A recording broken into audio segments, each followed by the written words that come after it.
प्रिय भाई बहनों, जैसा कि हम लोग पिछली क्लास में भी पढ़ चुके हैं, पिछले क्लास में पढ़ रहे थे राष्ट्रीय अर्थव्यवस्था की जीवन रेखाएं।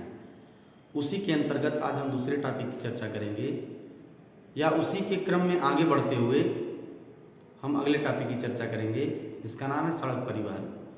प्रिय भाई बहनों, हम सभी ने पिछले क्लास में देखा कि भारत में परिवहन की कैसी व्यवस्था है, परिवहन के कौन कौन से साधन हैं। तो मुख्य रूप से 3 परिवहन के साधन हैं जिनका नाम है स्थल परिवहन, जल परिवहन और वायु परिवहन। स्थल परिवहन भी 3 प्रकार का होता है, सड़क परिवहन, रेल परिवहन और पाइपलाइन। जल परिवहन 2 प्रकार का होता है, जिसमें पहला है आंतरिक परिवहन और दूसरा है समुद्री, यानी जल में ही एक जो पनडुब्बी के माध्यम से, और दूसरा समुद्री यानी ऊपरी भाग पर नाव के माध्यम से जो हम परिवहन की व्यवस्था करते हैं उसको हम जल परिवहन के अंतर्गत लाते हैं। वायु परिवहन भी 2 प्रकार का होता है, घरेलू वायु परिवहन होता है और दूसरा अंतर्राष्ट्रीय वायु परिवहन होता है। घरेलू वायु परिवहन भी 2 प्रकार का होता है, एक सार्वजनिक जो सबके लिए उपलब्ध हो और दूसरा निजी परिवहन होता है। इन दोनों परिवहन के माध्यम से हम अपने यातायात की या अपनी अर्थव्यवस्था को एक जगह से दूसरे जगह तक ले जाते हैं। इसके अंतर्गत हम सड़क परिवहन के अंतर्गत देखेंगे कि सड़क परिवहन क्या है। भारत विश्व के उन देशों में शामिल है जहां सड़कों का जाल सर्वाधिक बिछा हुआ है। भारत में सड़कों का जाल लगभग जो क्षेत्र है, जो दूरी है, लगभग 23 लाख किलोमीटर से भी अधिक क्षेत्र में फैला है, जिसमें तमाम सड़कें हैं, जिसमें एक्सप्रेसवे, राष्ट्रीय और राज्य मार्ग यानी एक्सप्रेसवे, राष्ट्रीय यानी हाईवेज और जो स्टेट हाईवेज हैं वो सभी और तथा क्षेत्रीय सड़कें भी इसमें सम्मिलित हैं। यानी कुल मिलाकर 23 लाख पर किलोमीटर किलोमीटर फैला हुआ है। ग्रामीण सड़कें भी इसमें सम्मिलित की जाती हैं। रेलवे की तुलना में जो सड़क परिवहन का महत्व अधिक बढ़ रहा है। अब क्यों बढ़ रहा है? भारत में जो सड़क परिवहन है वो बढ़ने का महत्व क्या है, उसके कौन कौन से कारण हैं? तो उसके निम्नलिखित कारण हो सकते हैं, तमाम कारण हो सकते हैं। रेलवे लाइन की अपेक्षा जो सड़क है, जो सड़कों का निर्माण लागत है वो बहुत कम है। ये एक महत्वपूर्ण कारक हमको देखने के लिए मिलता है। सड़कों को असमान सतहों जैसे कि पहाड़ियों और पहाड़ों में बनाया जा सकता है, लेकिन रेलवेज को हर जगह सुविधा की दृष्टि से नहीं बनाया जा सकता है। इनकी जो सेवाएं हैं वो घर घर पर जा सकती हैं और उपलब्ध हो सकती हैं, तथा सामान चढ़ाने उतारने के लिए इसकी जो लागत है वो रेलवे की अपेक्षाकृत क्या है, कम है। सड़क परिवहन अन्य परिवहन साधनों के उपयोग में एक कड़ी के रूप में भी कार्य करता है। जैसे आप देख सकते हैं जो वायु है, समुद्री पत्तन है, उसको एक सड़कों को वायु मार्ग को, समुद्री पत्तनों को एक दूसरे से जोड़ करके रखना, ठीक है। इसमें सड़कें, रेलवे स्टेशन, भाई रेलवे स्टेशन पर जाना है तो जाहिर सी बात आप सड़क होकर के जाएंगे, और एयरपोर्ट जाना है तो आप सड़क से होकर के जाएंगे, समुद्री पत्तनों तक जाना है तब भी आप सड़क से होकर ही जाएंगे। इसलिए जो सड़क परिवहन है, ये परिवहन अन्य परिवहन साधनों के उपयोग में एक कड़ी के रूप में हमको देखने को मिलता है। अगर सड़क परिवहन ना रहे तो हम एक दूसरे को रिलेट नहीं कर पाएंगे, उसको जोड़ नहीं पाएंगे, ठीक है। लेकिन अब ये देखना है कि जो सड़क है उसका वर्गीकरण कितने आधारों पर हुआ है। तो इसका जो पहला वर्गीकरण है वो क्षमता के आधार पर है, यानी क्षमता के आधार पर सड़कों का वर्गीकरण। तो इसमें आज जो हम लोग जानेंगे सड़क परिवहन के अंतर्गत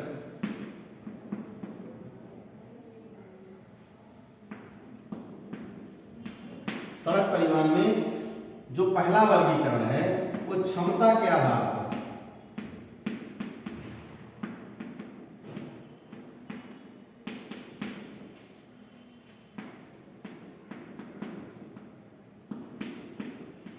सड़क परिवहन का जो वर्गीकरण है पहला है क्षमता के आधार पर। क्षमता के आधार पर जो सबसे पहला हमको सड़क मार्ग देखने के लिए मिलता है वो है स्वर्ण चतुर्भुज स्वर्ण चतुर्भुज महाराजमार्ग, स्वर्ण चतुर्भुज महामार्ग।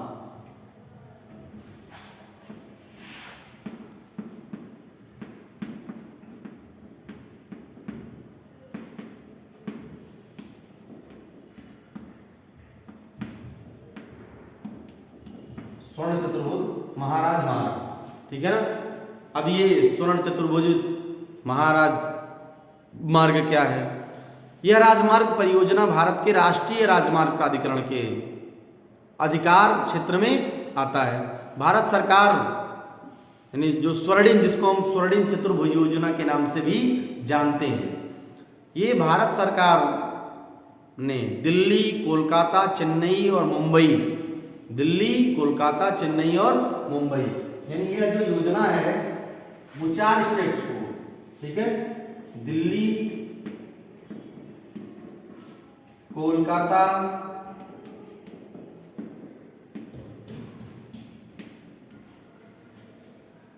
मुंबई और चेन्नई,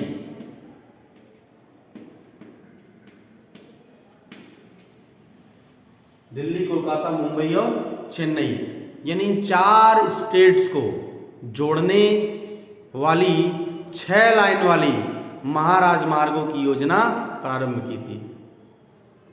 इस महाराजमार्ग का जो प्रमुख उद्देश्य भारत में या भारत के जो मेगा सिटीज हैं, ठीक है, वो उस मेगा सिटी के साथ परिवहन की दूरी को कम करना, इनका जो सबसे मेन थीम था वो जो मेगा सिटीज हैं, ये भारत के सबसे मेगा सिटीज में आते हैं और इन सिटीज में की दूरी को एक साथ क्या कर देना, कम करने के लिए इस मार्ग का निर्माण किया गया था, ठीक है। जो दूसरा प्रकार है वो है राष्ट्रीय राजमार्ग। दूसरे का नाम क्या है? राष्ट्रीय राजमार्ग, ठीक है, नेशनल हाईवेज।